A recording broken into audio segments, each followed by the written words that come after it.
তাই মমতা বন্দ্যোপাধ্যায়ের প্রার্থী জগদীশ বসুনিয়াকে জোড়া ফুল চিহ্নে ভোট দিয়ে জয়যুক্ত করবেন।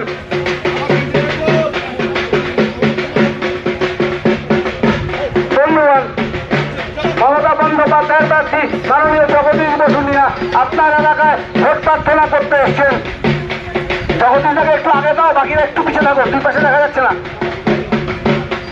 ধন্যবাদ।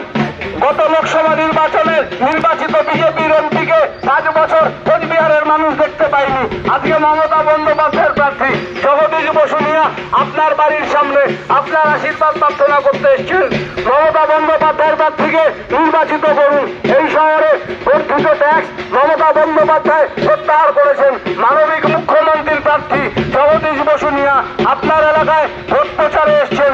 উন্নয়নের জন্য আপনারা ইতিমধ্যেই আপনারা শুনেছেন কুচবিহার শহরকে আমাদের সরকার এবং আমাদের মাননীয় মুখ্যমন্ত্রী হেরিটেজ শহর হিসাবে ঘোষণা করেছেন এবং আমরা আমাদের সরকারের তরফ থেকে কুচবিহার শহরকে ঢেলে সাজানোর জন্যে আমরা পরিকল্পনা গ্রহণ করেছি।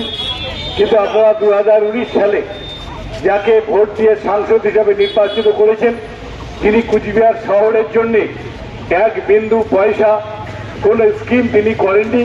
কুচবিহারের মানুষের ভোট নিয়ে 5 বছর ধরে তিনি কুচবিহারে ফিরেও তাকাননি। এমনকি করোনার সময় মানুষ যখন গৃহবন্দী, মানুষ যখন বাড়ির থেকে বেরোতে পারেননি, তখন এই সাংসদকে আমরা সেই মানুষের পাশে দেখিনি। শুধুমাত্র ভোটের সময় ভোট পাখির মতো, বসন্তের কুকিলের মতো আপনাদের কাছে এসে আপনাদের মূল্যবান ভোটটাকে নিয়ে যাওয়ার চিন্তা করছে। আমি অনুরোধ করব 1 নম্বর কুচবিহার শহরে 1 নম্বর ওয়ার্ডের সমস্ত মানুষকে, সুনাগরিকদের আপনারা বিবেকের সঙ্গে প্রশ্ন করুন। এবার জয় আমাদের, লড়াই আমাদের, মিথ্যার সঙ্গে সত্যের জয় এবং সত্যের জয় হবে।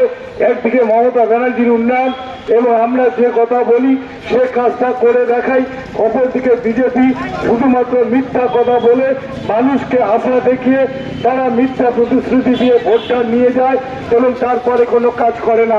সেই মিথ্যার জবাব আপনাদের দেওয়ার জন্য তৈরি থাকতে হবে। তাই 19 এপ্রিল সকাল সকাল বুথ কেন্দ্রে গিয়ে মমতা ব্যানার্জি আমাকে প্রার্থী হিসেবে মনোনয়ন দিয়েছেন।